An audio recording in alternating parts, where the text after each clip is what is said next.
ओम शनिश्चराय नमः। आप सभी का स्वागत है हमारे अपने यूट्यूब चैनल पर। जैसा कि हम सभी जानते हैं कि शनि देव को ग्रहों का राजा कहा जाता है। भगवान भोलेनाथ ने इन्हें न्याय के देवता की उपाधि दी है। जो लोग शनि देव का व्रत करते हैं उनको पूजन के समय शनि देवता का व्रत कथा का श्रवण करना चाहिए। शनि देवता को बहुत अधिक क्रोध आता है। इसी क्रोध की वजह से उनके पिता सूर्य से उनकी नाराजगी बनी रहती है। इनके क्रोध से सभी बचने की कोशिश करते हैं, वरना व्यक्ति पर मुसीबतों का पहाड़ टूट पड़ता है। इसीलिए इन्हें प्रसन्न करने के लिए शनि देव का व्रत रखा जाता है। व्यक्ति शनि दोष से बचने और उन्हें शांत करने के लिए अनेक उपाय करते हैं। शनि कृपा से व्यक्ति को सुख और वैभव की प्राप्ति होती है। जो लोग शनि देवता की व्रत करते हैं उनको पूजन के समय शनि देवता की व्रत कथा का श्रवण जरूर करना चाहिए। तो चलिए कथा का शुभारंभ करते हैं। एक बार सभी 9 ग्रह सूर्य, चंद्र, मंगल, बुध, बृहस्पति, शुक्र, शनि, राहु और केतु में बहस हो रहा था कि कौन बड़ा है। आपस में लड़ने के बाद सभी देवराज इंद्र के पास पहुंचे। इंद्र असमंजस की स्थिति में निर्णय नहीं दे पाए, परंतु उन्होंने सभी ग्रहों को सुझाव दिया कि पृथ्वी पर राजा विक्रमादित्य ही इनका फैसला कर सकते हैं, क्योंकि वो बहुत ही न्यायप्रिय राजा हैं। सभी पृथ्वी पर राजा विक्रमादित्य के पास गए और अपने आने का कारण बताया। राजा उनकी समस्याओं को सुनकर बहुत परेशान हो गए और उनका चिंतित होना लाजमी भी था, क्योंकि जिसको भी वो छोटा बताते वो बहुत गुस्सा हो जाएंगे। राजा ने काफी देर तक सोच विचार के बाद एक सुझाव निकाला। उन्होंने स्वर्ण, रजत, कांस्य, पीतल, सीसा, रांगा, जस्ता, अभ्रक और लोहे के 9 सिंहासन का निर्माण करवाया और उन्हें उपयुक्त क्रम में रख दिया गया। सबसे निवेदन किया गया कि क्रम अनुसार सिंहासन पर आसन ग्रहण करे। शर्त रखा गया कि जो सबसे अंतिम में सिंहासन पर आसन ग्रहण करेगा वही सबसे छोटा माना जाएगा, जिसके वजह से शनि देव सबसे बाद में आसन प्राप्त कर सके और सबसे छोटे कहलाएं। क्रोध के आवेश में आकर शनि देव ने सोचा कि राजा ने ये सब कुछ जानबूझ के किया है। कुपित होकर सूर्य देव ने कहा कि राजा तू मुझे नहीं जानता। सूर्य एक राशि में 1 महीना, चंद्रमा 2.25 महीना 2 दिन, मंगल 1.5 महीना, बृहस्पति 13 महीने, बुध और शुक्र 1-1 महीना विचरण करते हैं, लेकिन मैं 2.5 से 7.5 साल तक रहता हूँ। मैंने बड़े बड़ों का विनाश किया है। श्री राम के 7.5 आने पर उन्हें जंगल जंगल भटकना पड़ा और रावण की आने पर लंका को बंदरों की सेना से परास्त होना पड़ा। क्रोधित शनिदेव ने राजा से कहा कि अब आपको सावधान रहने की जरूरत है। इतना कहकर शनिदेव कुपित अवस्था में वहां से चले गए। समय गुजरता गया और कालचक्र का पहिया घूमते हुए राजा की 7.5 आ गई है। तब शनिदेव घोड़े का सौदागर बनकर राजा के राज्य में गए। उनके साथ अच्छे नस्ल के बहुत सारे घोड़े थे। जब राजा को सौदागर के घोड़ों का पता चला तो अश्वपाल को अच्छे घोड़े खरीदने के लिए भेजा। अश्वपाल ने कई अच्छे घोड़े खरीदे। इसके अलावा सौदागर ने उपहार स्वरूप एक सर्वोत्तम नस्ल के घोड़ों को राजा की सवारी हेतु दिया। राजा विक्रमादित्य जैसे ही उस घोड़े पर बैठा वो सरपट जंगल की ओर भागने लगा। जंगल के अंदर पहुंचते ही वो गायब हो गया। भूख प्यास की स्थिति में राजा जंगल में भटक रहा था। अचानक उसे एक ग्वाला दिखाई दिया जिसने राजा की प्यास बुझाई। राजा ने प्रसन्नता से उसे अपनी अंगूठी देकर नगर की तरफ चला गया। वहाँ एक सेठ की दुकान पर पहुंचकर उसने जल पिया और उसने अपना नाम वीका बताया। भाग्यवश उस दिन सेठ की खूब आमदनी हुई। सेठ खुश होकर उसे अपने साथ घर ले गया। सेठ के घर में खूंटी पर एक हार टंगा हुआ था जिसको खूंटी निगल रही थी। कुछ ही देर में हार पूरी तरह से गायब हो गया था। सेठ वापस आया तो हार गायब था। उसे लगा कि वीका ने ही उसका हार चुराया है। सेठ ने वीका को कोतवाल से पकड़वा दिया और दंड स्वरूप राजा ने उसे चोर समझकर उसके दोनों हाथ पैर कटवा दिए। अपंग अवस्था में उसे नगर के बाहर फेंक दिया गया। तभी वहाँ से एक तेली निकल रहा था जिसको वीका पर दया आ गया। उसने वीका को अपनी गाड़ी में बिठा लिया। वीका अपने जीभ से बैलों को हटाने लगा। कुछ समय पश्चात राजा की शनि दशा समाप्त हो गई। वर्षा काल आने पर वीका मल्हार गाने लगा। एक नगर की राजकुमारी मनभावनी ने मल्हार सुनकर मनी मन प्रण ले लिया कि जो भी इस राग को गा रहा होगा वो उसी से विवाह करेंगे। उन्होंने दासियों को खोजने के लिए भेजा, परंतु वापस आने पर उन सभी ने बताया कि वो एक अपंग आदमी है। राजकुमारी ये जानकर भी नहीं मानी और अगले दिन ही राजकुमारी अनशन पर बैठ गई। जब लाख समझाने पर भी राजकुमारी नहीं मानी तब राजा ने उस तेली को बुलावा भेजा और वीका से विवाह की तैयारी करने के लिए कहा। वीका से राजकुमारी का शादी हो गया। एक दिन वीका के स्वप्न में शनि देव ने आकर कहा कि देख राजन, तुमने मुझे छोटा बताकर कितना दुख झेला है। राजा ने क्षमा मांगते हुए हाथ जोड़कर कहा कि हे शनिदेव, जैसे दुख मुझे दिया है वैसा किसी और को दुख मत देना। शनिदेव इस विनती को मान गए और कहा कि मेरे व्रत और कथा से तुम्हारी सारे दुख दूर हो जाएंगे।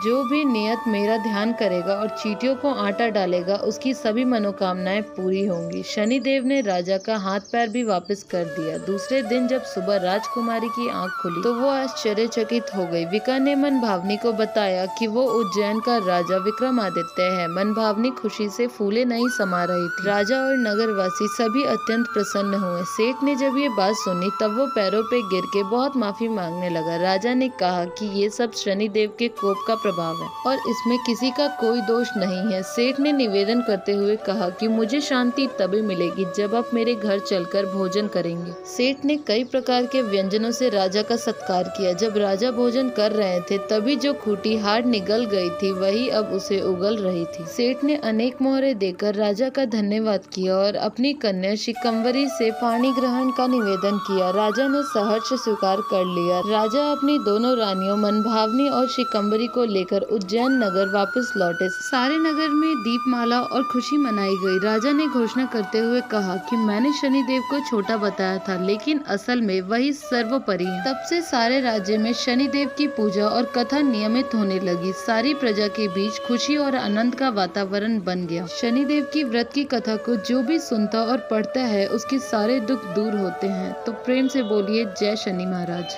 तो दोस्तों आई होप आप लोग को ये वीडियो अच्छी लगी होगी। वीडियो कैसी लगी हमें कमेंट बॉक्स में अपने आंसर जरूर बताइएगा और कमेंट बॉक्स में जय शनि महाराज लिखना प्लीज मत भूलिएगा और वीडियो को लाइक कमेंट और शेयर करना भी प्लीज मत भूलिएगा।